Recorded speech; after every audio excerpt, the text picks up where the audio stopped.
genius. The Hanabi, however, is an interesting pick. It's definitely one of the unorthodox picks that we've seen here at MWI. We've seen it a few times, I think, Stream B, but we finally get to see it in action here. I think my main concern is how volatile and how vulnerable this pick is, especially in the early stages of the game. You know, from the side of Ray Young, though, going back in time onto that side station match that you mentioned, Quinn ended up picking out Hanabi and going 8-1-8. So it does have an effect and can truly impact the game. It's definitely interesting. Yep, no, that's actually correct. I was casting that game and I thought maybe the Hanabi isn't going to do as much as I thought, and then it did. Now the final drafts have already been complete. An early style composition that's very magic heavy on the side of Team Falcons in comparison to Aurora, who again, I think they have to play around the Hanabi as well as the Valir as the main anchors of the team. Valir especially, if he doesn't have that seer, they're going to be in a lot of trouble once they break through the back line. Well, there's been a couple of changes on both sides, but was it enough for Aurora Gaming to take down Falcons Indonesia and force to game 3?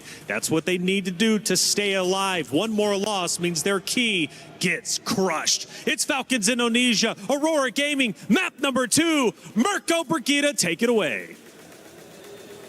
The Marcel makes its way to the Land of Dawn in Stream A finally for the first time, but so does the Hanabi. It's back and it's about to prove whether or not this could be the key to securing that 2-0 sweep for Team Falcons ID, or for changing the course of Aurora Gaming's fate. Welcome to game number 2. This is match point for Team Falcons ID, and we're seeing a lot of the combos that we're not used to seeing really getting in the hands of our team. I'm talking about the Arlott Akai in the hands of Aurora Gaming, but how much could this impact the space that they could create for Mob Psycho? Is it really enough with just an Aegis to get away from all these people who could chase like the Harley and the Hilda? No, definitely not to get away from the chase, but great against CC. Now the thing is, there's I guess a bit of CC with Violet. We did see how oppressive Violet could be with the CC on the Sora all over the back line. So at least you'll be able to deal with that. Now, I know the panel also mentioned the Hanabi finding success. It just also got a game win. Geltech, Osprey drafted it for Geltech. Yep. And they were able to get a win and come back against Twisted Minds over at Stream B. So this Hanabi's been rising in stock, especially at MWI. We'll see exactly if Mob Psycho and Aurora can try to get a win here as well. No, unfortunately not a win over on the Gold Crab take, and Chev knows exactly what she wants to do, man. Against the Hanabi, it's all about those dives early on. Yep, at least they still have the Aegis, so that's one of the main tools that they could definitely capitalize on. Obviously just wanted to bait it over there, but Mob Psycho's smart enough to not just use it at any given moment. Yeah, Nika's gonna have to recall here early on already. It's all about the level 4 start here, and it's coming down to Luette and Violet. Anu with the help. The XP Crab given to Luette. Still no level 4 though. She's been zoned, I believe, in this lane. She's actually quite a bit behind. Down below though, Chev with the gank. The Aegis procced already. Mob Psycho stays alive, but on the other side of the map, this is a win for Aurora. They have control. The jungle's down below. Erectree secures the first neutral objective for Aurora. It's very clear what they wanted at that point. Aurora very confident to go in with the objectives. They knew that they had the upper hand considering the Akai lineup, but on the other hand, Falcons unsuccessful in at least the attempt to take Mob Psycho away from their very own turret. The final step did not land right there. So far, it's been a success for Aurora around the map. There you go. They're going to go for Higanvana. Lives caught, but has the flicker. That was 3 ultimates utilized to gank Liv. And she still clears the lane. Yep. Well played. Clears the lane, flickers out to safety, doesn't panic after seeing a heavy spin and 2 members walk up to her. And now that's just great. Falcons, despite the first turtle, they're still the ones in the lead. I think mainly because of that gank onto Mob Psycho. Liv's just going to constantly shove. Nika flickers away from the deadly magic. Okay. Those are more resources burnt from Aurora rather than Falcons in that instance. It was just a flicker from Liv that we saw used at that moment. And I believe they're really keeping everything in check. with Raimundo just constantly putting herself in these kinds of positions, they're very much aware of how Aurora's trying to move around the map, and look at that. Yeah, Raimundo doesn't like Nika, that's for sure. She just keeps on walking up, getting those damage axes down on her. Yeah, she's gonna have to recall again just after recalling, just after coming back. Violet though up top.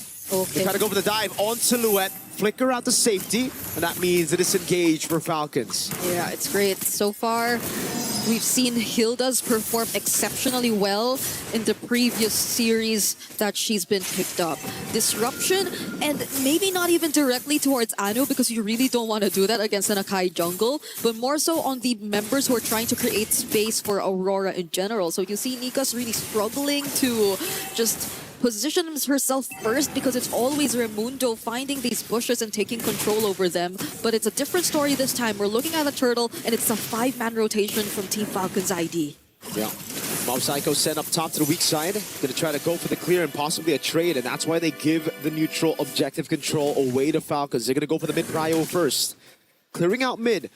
Zulana in position, the turtle resetted by Raimundo. Well played, Sev. Trying to get level 4. Final slash coming down as well as they go all in onto Raimundo, but she's able to flicker around. Now Violet comes in for the back line. Good heavy spin of this engagement. Liv is tearing them apart and flicker forward. Liv gets first blood. Luette now next to the chopping block as Nika's here to pop in the golden hour, but gets very low. In the end, it's Luette down. Anu has to walk away, and the neutral objective won't even be in the sights of Falcons. They're going to go straight for the turret in the mid lane.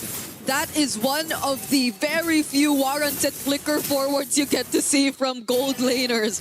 Liv, confident enough to put herself in that position because she very well knew that they would be winning the fight anyway, that they would be finding the most important targets, and they would eventually get the right amount of support from the other members right after the objective, which they took just now, because as you mentioned, they prioritized map control. They prioritized faster conversions into objectives they felt were more necessary for them to just ramp up the pace of this game, and it's working wonders for them so far. It's already a 2K lead, and with this, I think you could really maximize the threat of Sev just surprise attacking these members of Aurora who are just very vulnerable to the deadly magic. There's so much to look out for if you're Aurora, like you mentioned, Zev, with these deadly magics, with the creative angle she's been able to get onto Aurora, especially with this front-to-back composition falling flat early. It's a good stun now with the final slash as well. Onto Liv, no flicker, good cash by Aurora.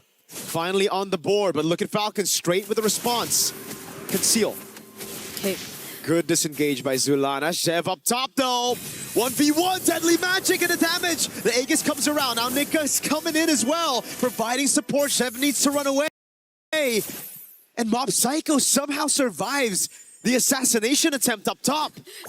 That Aegis is actually making a difference, no? Like survivability-wise, I didn't expect that. It's really helping Mob Psycho keep herself alive, even when Sev just found the perfect opportunity to potentially take her down. So it's a bit unexpected, and yes, if it's just that, then you don't really need to worry, but Raimundo! Final slash in the max range of that skill 1 to get her stun, forcing the flicker out.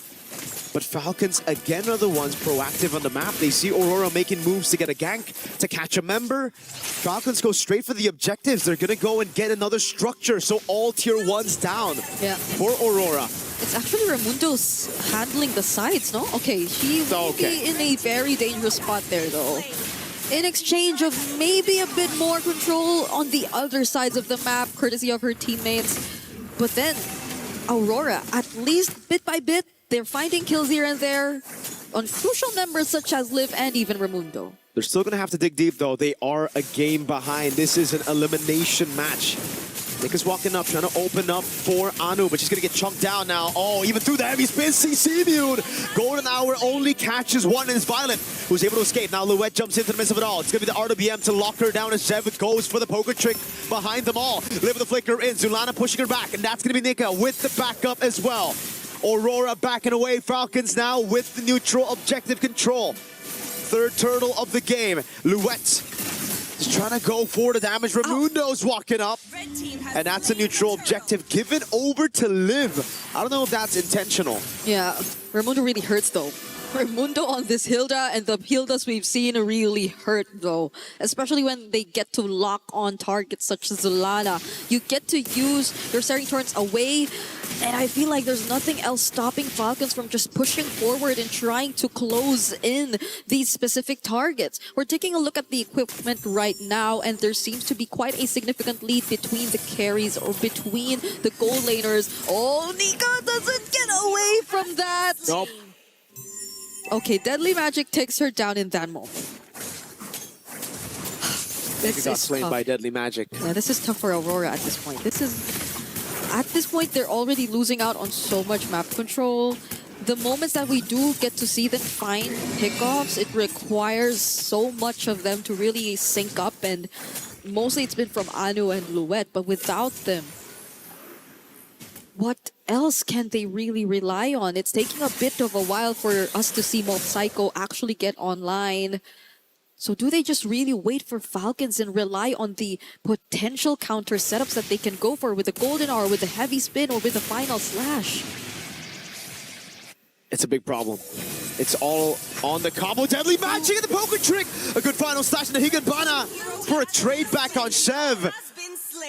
But it's Raimundo up top now looking for the play. It's a Golden Hour coming down as well. Nika with the Golden Hour catches them as Zulana goes for the shots. Not enough to take anyone down, and look at Violet cutting their movement so Liv can get another tier 2. Mid and down bot, it's both down. It's another Falcons winning trade. Yeah, their conversions. And it's weird to say, but it's a conversion after losing one of their members. It's them just making sure that they're very efficient with time, with space, and that Aurora are not able to get as much, but they're starting this Lord. Falcons have information though. Anu has a heavy spin. They might be looking for that. Now it's going to the Shifting Skies catching 2. Heavy spin, pinning her down right now as Nika's still able to survive with the Deadly Magic sticking down on her. That's the rest of the team. Guiding back on Luet. As Nika's still able to survive right now as that's going to be Violet on the skies. Nika's waiting in the bush. Gets the hit in the end. Liv flickering forward, getting onto Mob Psycho as Zulana gets caught by the poker trick. And it's the Void Blast of Livy to claim a double. And it's just Nika left alive. One member. It's the roam. There's no chance of a steal. Falcons are gonna get a free neutral objective on the Lord. One of the most aggressive carry games we've seen this entire day long. 2 flicker forwards which did not put her in danger. Livy and Seb. Oh, Deadly Magic! The fadeaway, Nika gets into the fountain in time. Just barely away from the Deadly Magic.